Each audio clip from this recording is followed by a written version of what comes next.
اللهم إنا نسألك موجبات رحمتك وعزائم مغفرتك والسلامة من كل إثم والغنيمة من كل بر والفوز بالجنة والنجاة من النار. اللهم اغفر لجميع موتى المسلمين الذين شهدوا لك بالوحدانية ولنبيك بالرسالة وماتوا على ذلك. اللهم اغفر لهم وارحمهم، اللهم اغفر لهم وارحمهم، عافهم واعف عنهم، واسع مدخلهم، أكرم نزلهم، اغسلهم بالماء والثلج والبرد، ونقهم من الذنوب والخطايا كما ينقى الثوب الأبيض من الدنس. اللهم ارحمنا إذا صرنا إلى ما صاروا إليه، اللهم ارحمنا إذا صرنا إلى ما صاروا إليه، اللهم ارحمنا إذا أدخلنا التراب وأغلقت من القبور الأبواب، فإذا الوحدة والوحشة وهول الحساب يا رب العالمين. اللهم اغفر لنا كل ذنب يباعدنا عن رحمتك ويحل بنا نقمتك ويسلبنا كرامتك ويحرمنا فضلك ورزقك. اللهم اغفر لنا الذنوب التي تقطع الآمال وتمحق الآجال، يا من إليه المرجع والمآب والمآل.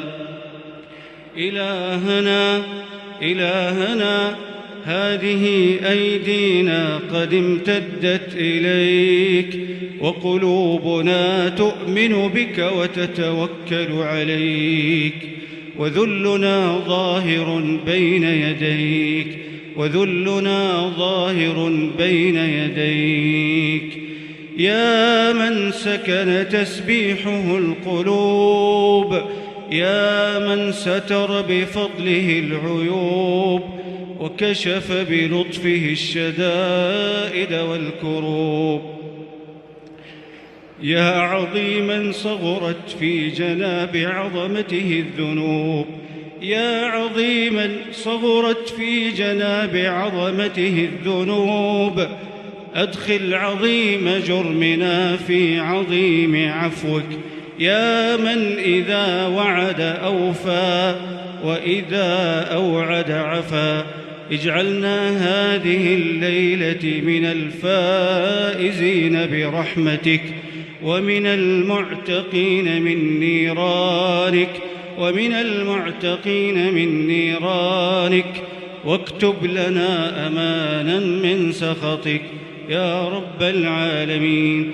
يا من رفع إليه العباد الأيدي بالطاعة وتضرعوا إليه بالانكسار في هذه الساعة، يا رب العالمين نسألك ألا تدع لنا في مقامنا هذا ذنبا إلا غفرته، ولا هما إلا فرجته، ولا كربا إلا نفسته، ولا دينا إلا قضيته، ولا حاجة من حوائج الدنيا والآخرة هي لك رضا ولنا فيها صلاح إلا أعنتنا على قضائها ويسرتها برحمتك يا رب العالمين.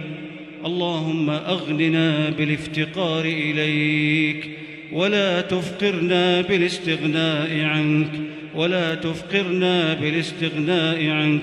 اللهم اجعلنا ممن وفق لقيام ليلة القدر فمحوت عنه كل ذنب ووزر، وكتبت له عظيم المثوبة والأجر.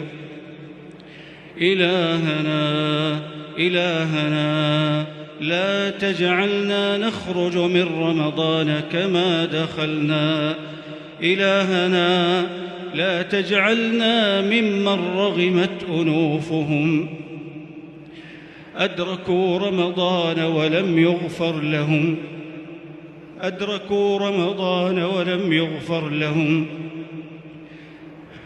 عاملنا بإحسانك، عاملنا بما أنت أهله، لا أبر منك، لا أرأف منك، لا أرحم منك.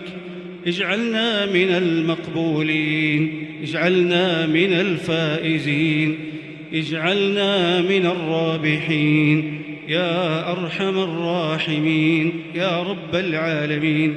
اجعلنا في ختام هذه الليلة من الفائزين برضوانك، من الفائزين برضوانك والمعتقين من نيرانك برحمتك يا أرحم الراحمين. اللهم إنا نعوذ برضاك من سخطك، وبمعافاتك من عقوبتك، وبك منك لا نحصي ثناء عليك أنت كما أثنيت على نفسك. وصل اللهم على نبينا محمد وعلى آله وصحبه أجمعين.